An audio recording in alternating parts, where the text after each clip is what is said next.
அண்ணாமலையின் ஜோதியிலே அகிலம் மயங்கும் வேளையிலே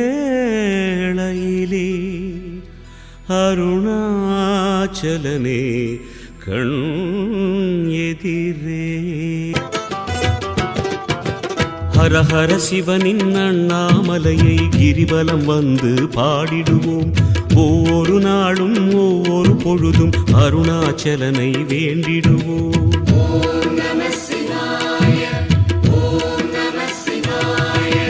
ஹரஹர சிவனின் அண்ணாமலையை கிரிவலம் வந்து பாடிடுவோம்.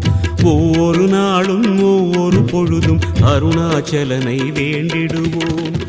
ஒளியின் வடிவமாம் சிவனின் ரூபமே, உயிரின் மூலமாம்